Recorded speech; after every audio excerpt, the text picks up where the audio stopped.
Good morning, and here we are again for another reading of Gentle and Lowly with Dane Ortlund, and we're halfway through the book. This morning's chapter is called A Tender Friend. We're going to be looking at this whole aspect as Jesus is our friend. I know we can talk about that often as Christians. We sing songs about it, sometimes a little bit flippantly, but this chapter is going to delve a lot deeper into what this really means and how important it is and what true friendship is about. The subtitle here is the text from Matthew 11 verse 19, a friend of tax collectors and sinners. Ortlund begins his chapter with this way. One category in which we to think about the heart of Christ is that of friendship. His heart takes shape as our never-failing friend. This was a common way to understand Christ more in past generations than today. We consider the theme of divine friendship in the Puritans in this chapter, but we need not even retreat to historic or even Christian authors to learn that we today have lamentably impoverished the category even of friendship between humans, perhaps especially among men.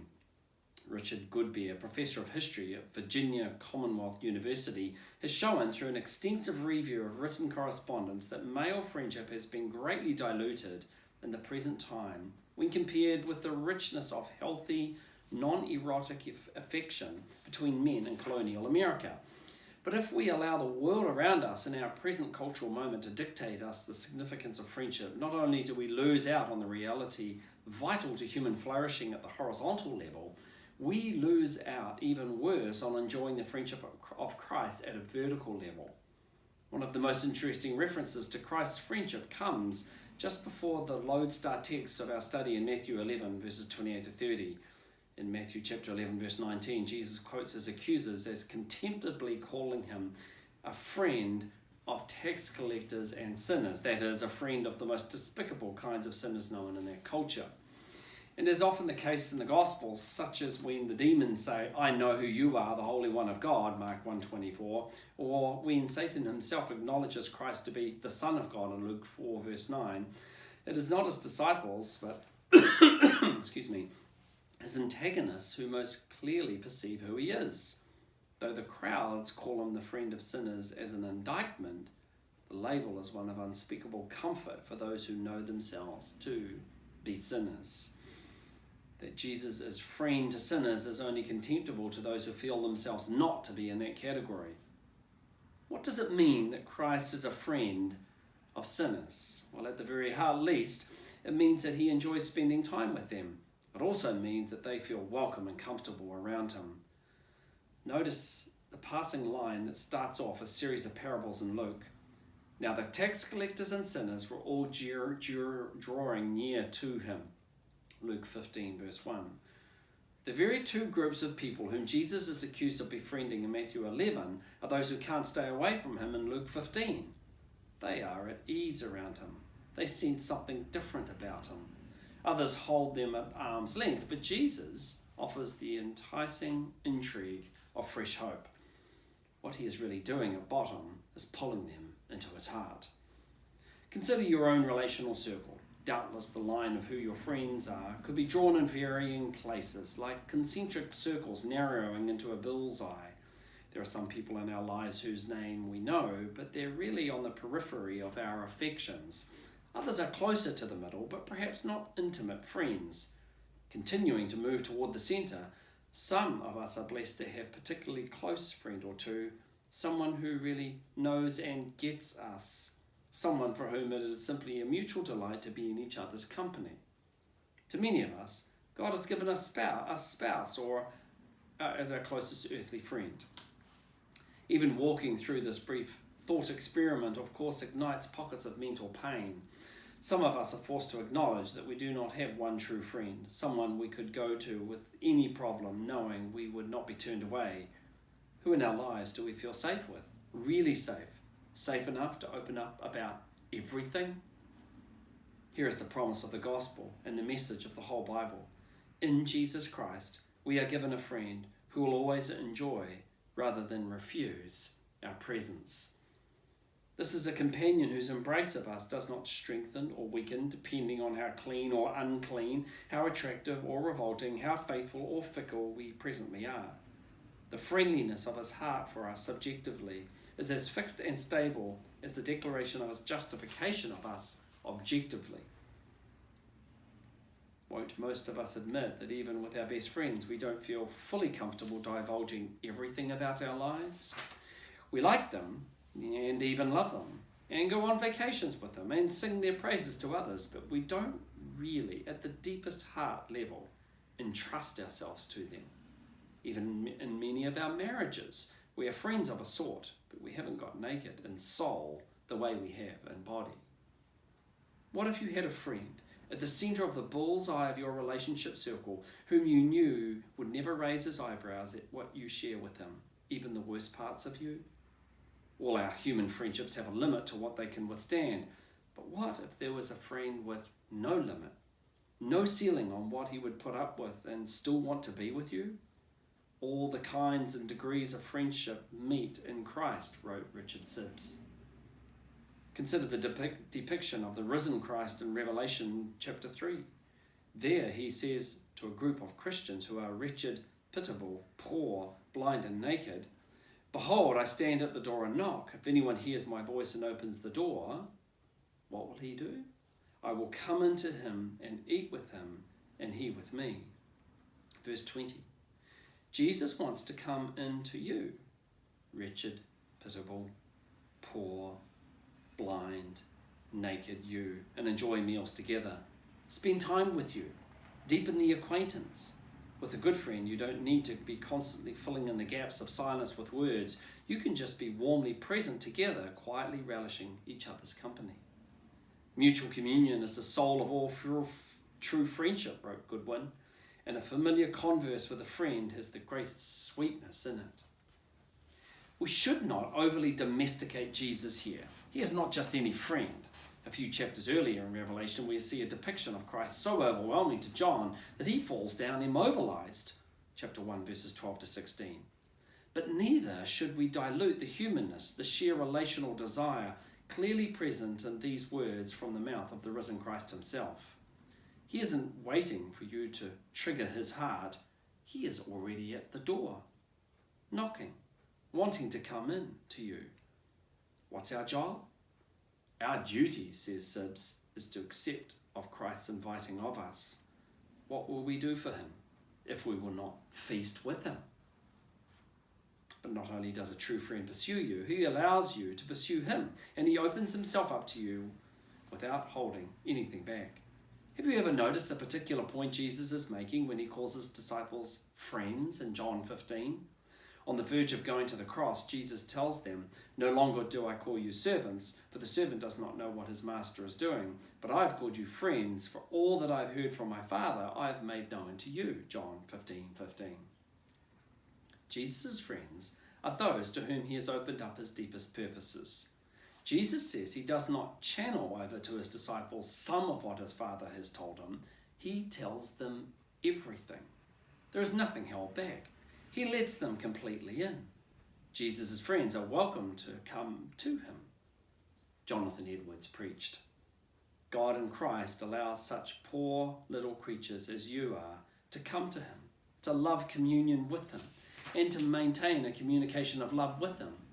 You may go to God and tell him how you love him and open up your heart, and he will accept of it. He has come down from heaven and has taken upon him the human nature and purpose, that he might be near to you and might be, as it were, your companion." Companion is another word for friend, Ortlund goes on to write, but it specifically connotes the idea of someone who goes with you on a journey. As we make our pilgrimage through this wide wilderness of a world, we have a steady, constant friend.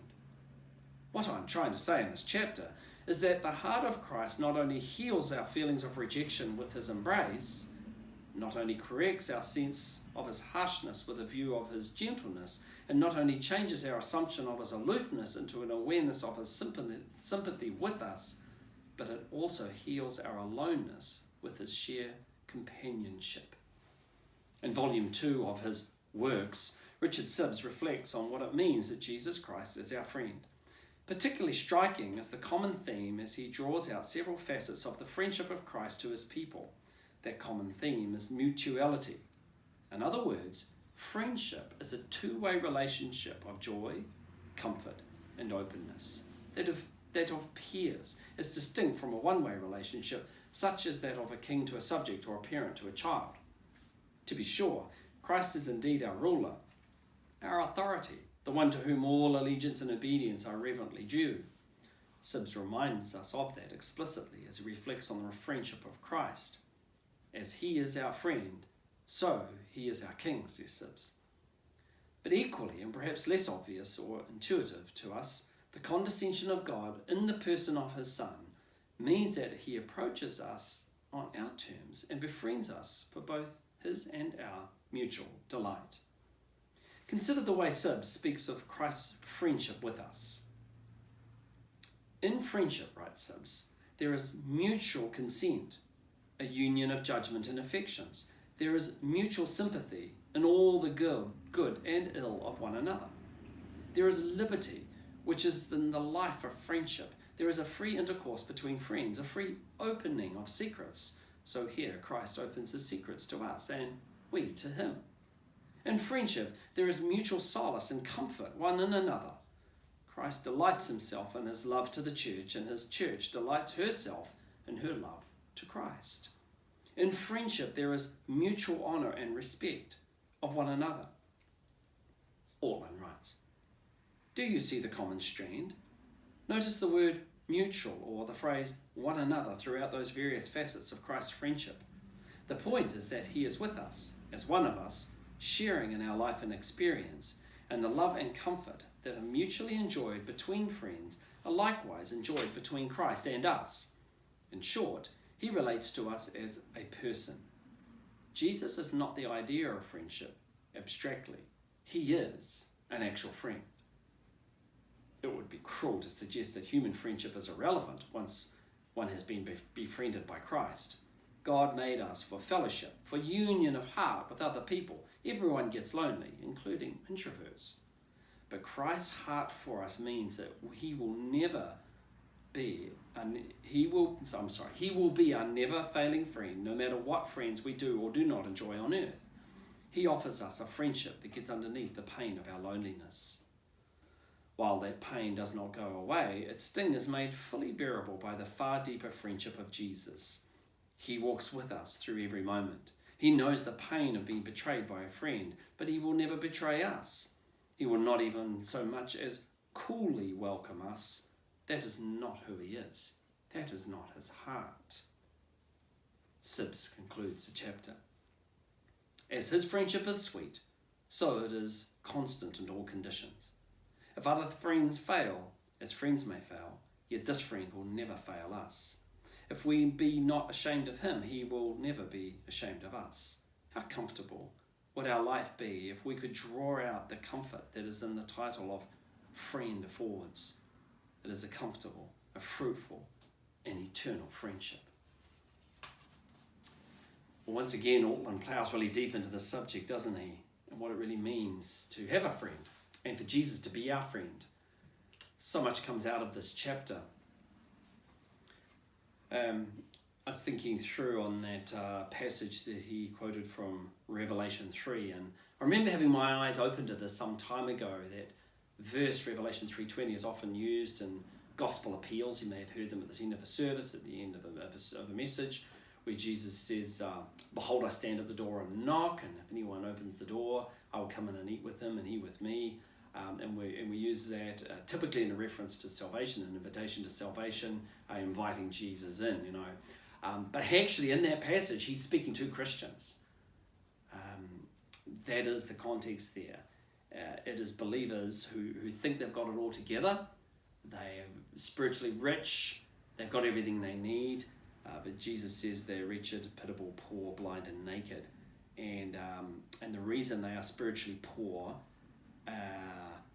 and that they are in that condition is because they don't enjoy deep, true fellowship with the Son of God.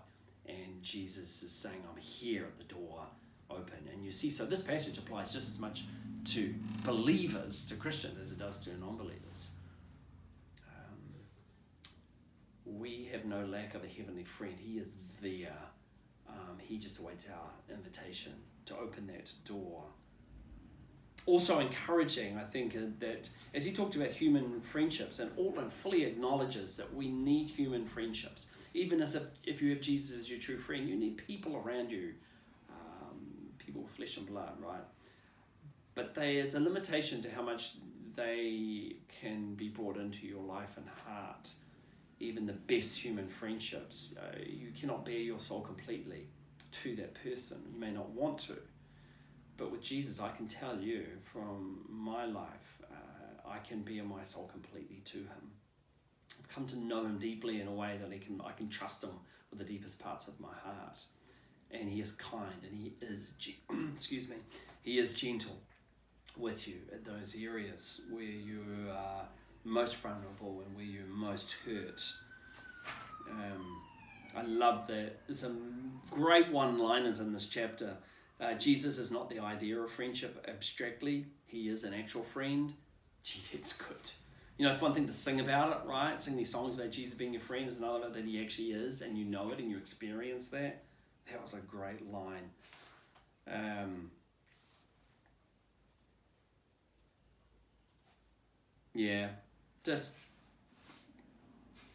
Oh yes, and just that other part I thought was very, very good. We've got to avoid those two extremes. One is domesticating the holiness of Jesus. That is, you have the picture in Revelation chapter 1 of Jesus in all of his glory, his eyes blazing like the shining sun, right? And the sword comes out of his mouth later on in Revelation, and he's like a fearful individual to come across. He's the Son of God, and this is the one who will come to judge the world, right? So we don't want to domesticate him and make him less than he is, but neither do we want to, Ortlund says, should we dilute his humanness, making him less human than he is. He's fully human. He walked this earth, and we've been through enough chapters in this book to come to the conclusion that he experienced all the humanness, if you like, that we did, except for sin. But he was tired, he was hungry, he got weak, he was stressed, he got anxiety, he got all that we do. And so he knows us truly. And so you've got one here who's a true heavenly friend who knows you because he's been there and he's walked there. Great chapter.